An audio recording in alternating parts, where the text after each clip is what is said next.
What is up, everyone? Welcome back to my channel. So in today's video, I believe I did one of these in the past. I believe I did the 6 months how I grew my natural hair. So I'm gonna kind of be doing an updated version of that. So pretty much I'm gonna be telling y'all how I grew my natural hair in the 2 years and 7 months I've been natural. So guys, if you are new to my channel, please be sure to subscribe right here down below. And make sure you hit that thumbs up button if these tips were helpful for you. Also guys, as we do have a 5K subscriber giveaway coming up, I just want you guys to know that there is some very important details here at the end of this video that I don't want you guys to miss, because it could be very beneficial to you guys. So just please be sure you stick around until the very end of this video, just that way you guys know what's to come. So without further ado guys, let's just slide right into this video so I can tell you guys all about how I grew my natural hair.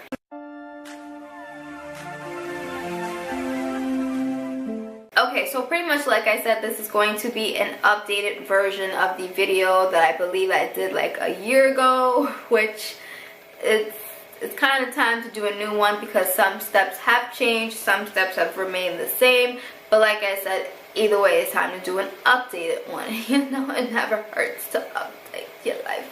Okay. So pretty much all the steps that I've found that I normally do on a weekly, monthly, daily basis, I wrote them down here for you guys. So I do have them. So my first tip that I got for you guys on how to grow your natural hair long is to make sure that you moisturize. So when I say moisturize, I mean not by just adding oil or moisturizing milk or hair cream or whatever you use. What I mean by moisturizing is to add water. Pretty much using water, that is the best way to bring moisture back into your hair. When I was transitioning, I never used to use that much water. I did not use as much water as I am currently using. So I believe I wet my hair probably every 2 days if I did a protective style outside of my wash and go. But if I do my wash and go, then I would kind of like refresh some pieces, but not the entire like thing, because that's a little too much. So pretty much once you add that water back into your hair, it prevents your hair from drying out and becoming brittle, because you know, once your hair is dried out, yeah, it starts to snap and it becomes brittle, and then it causes split ends and it causes unevenness, and it's just like a whole thing that you don't want to deal with. So pretty much adding water into your routine probably every 2 or 3 days in between wash and goes or whatever you gotta do. Who are you? So that pretty much is the best way to add some moisture back into your hair. So number 2 I have is either silk or satin. So pretty much what I mean by that is your best bet to prevent your hair from snagging at night is to do a satin bonnet or to do a silk pillowcase. Now, I gave the whole satin bonnet life a go when I transitioned. It worked out pretty good for me, but when I was completely natural and I had my little fro, like my little fro just took like the shape of the bonnet, and I really did not like that. So I kind of rocked with that for a few months, and as my hair continued to grow longer, I had to figure out something else to do, because I couldn't just be walking around with my hair molded to my bonnet.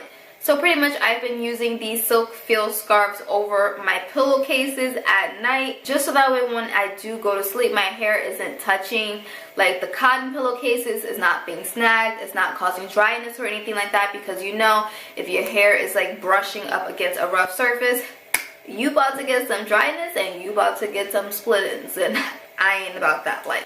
Y'all still with me? So number 3, I have leave-in conditioner. And I never knew how important leave-in conditioner was before I became natural. When I was relaxed, I only had shampoo and conditioner. But when I started transition and my hair just was not separating once I got out the shower, I was like, this ain't for me. This is not for me. So pretty much what I found is if you don't have a leave-in conditioner or you don't have a good leave-in conditioner, that's gonna either make or break your hairstyle. Like, if you ain't got no slip, you ain't got no good hairstyle. If you ain't got no good detangler from that leave-in conditioner, your hairstyle is gonna be trash. Pretty much, I'm not saying that to like be mean or anything, but that's just like from my experience. When I was using the cheap leave-in conditioners, that pretty much was not a leave-in conditioner, my hairstyles will come out so bad. They will come out so frizzy. It will still be matted, and I'm just like wondering what's going on with my life. Like, do I need to go back to relax? But then I realized that if I kind of like invested a little bit more money into kind of like a good leave-in conditioner, like my Mielle leave-in conditioner or my TGI leave-in conditioner, then it will give you the benefits that you would need to actually handle your natural hair. So for me, because I have a much tighter like curl pattern like in the back, a leave-in conditioner with a lot of slip and easy to detangle, that's like the best conditioner for me, just because it allows me to like get into like those curls. Like, it separates those curls. When you use the best brush, like, it's just heaven. So I believe like the leave-in, that should have been like number 1, but it's number 3 because that moisture is number 1. But like I said, that leave-in conditioner, it makes or breaks your hairstyle pretty much. If you ain't got a good conditioner, you ain't got a good hairstyle. You might as well just stay in the house because it ain't gonna work. So the 4th tip I have for you guys is minimal manipulation. So with minimal manipulation, what you want to do is you want to keep your hands out your hair. I've learned that. I've learned that when I was relaxed. You want to keep your hands out your hair. If you don't have your hands running through your hair, you don't have strands breaking off, and that causes less shedding and split ends.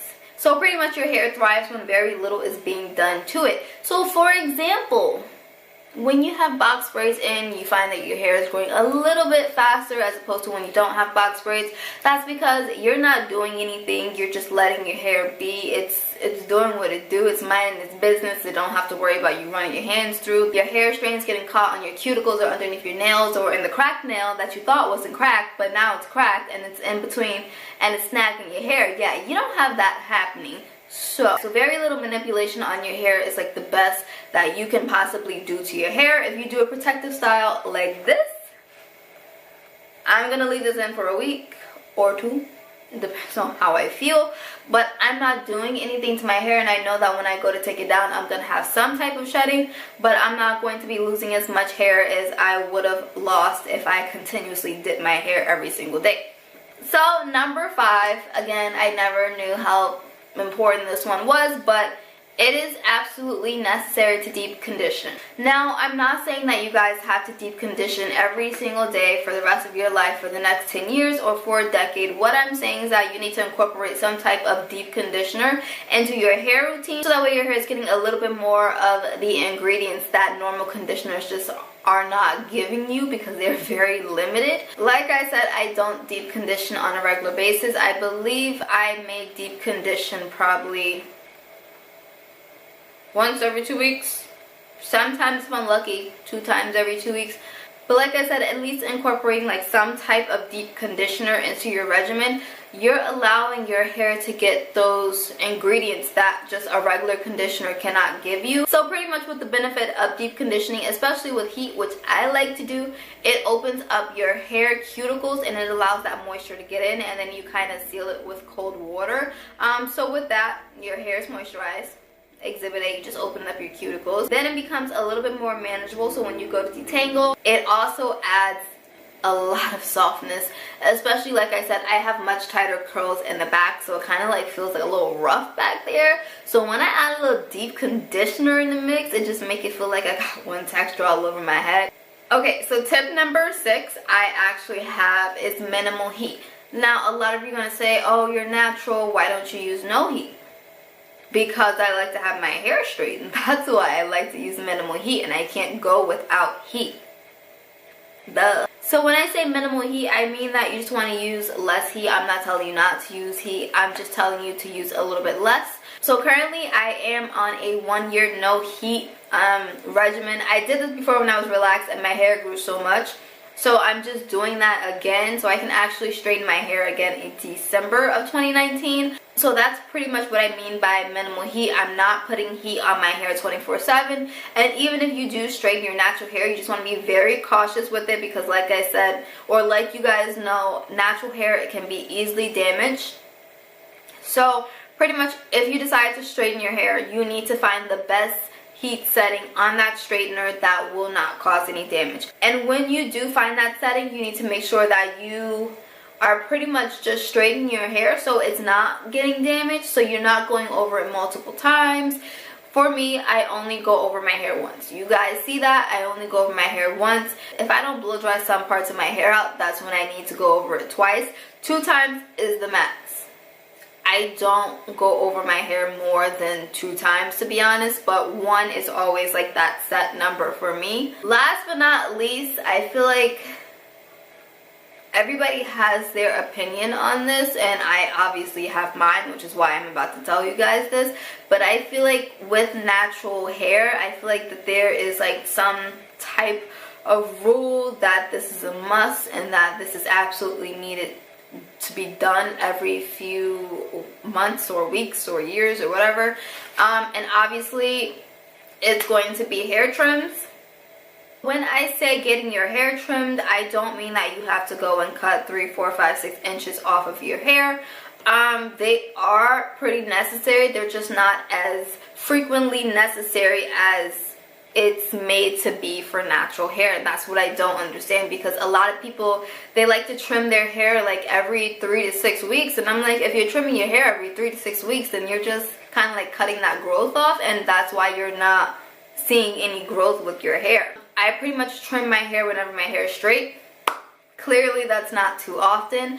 Also, another thing with hair trimmings, you don't have to keep up with how often everybody trims their hair. If you feel like you got split ends and they're just like so noticeable and your curls are just not laying right or they're not curling right, then you can go get your hair trimmed. Like, it's obvious, like you don't want to walk around with uneven hair. So just getting off those dead ends obviously is going to promote more hair growth. You're getting rid of the old to bring in the new, right? I feel like this would be another important tip. If a product does not work for you and you've used it multiple times, do not continue to use that product. I have gone through so many products. I have gone through a lot of products. I don't know how I'm not broke, but I've gone through so many products that have not worked for me, and I was just like, on to the next one. I'm gonna find something that works, find something that actually helps me better manage my hair. So like I said, if you're struggling trying to find a product, after 2, 3 uses and if you're still not seeing a difference, it's time to go. It's time for you to get out there and go explore your life somewhere else, you know? So that is it for my tips that I got for you. Again, I just wanted to do an updated how I grew my hair. This time it's gonna be 2 years. 2 years. So yeah guys, the tips that I just shared with you guys, those are all the tips that I've been doing the past 2 years. I have not been consistent with some of them, like I said, in the past, but now that I'm kind of like, I have a better like gauge on my hair, I've been doing it a lot more often, and I've noticed like a noticeable difference to my hair. So pretty much the important message that I wanted to tell you guys is, if we do reach 5,000 subscribers before June 1st, before the very end of our 3-month hair growth challenge, I will pick 2 winners for this giveaway to win all of my favorite natural hair products.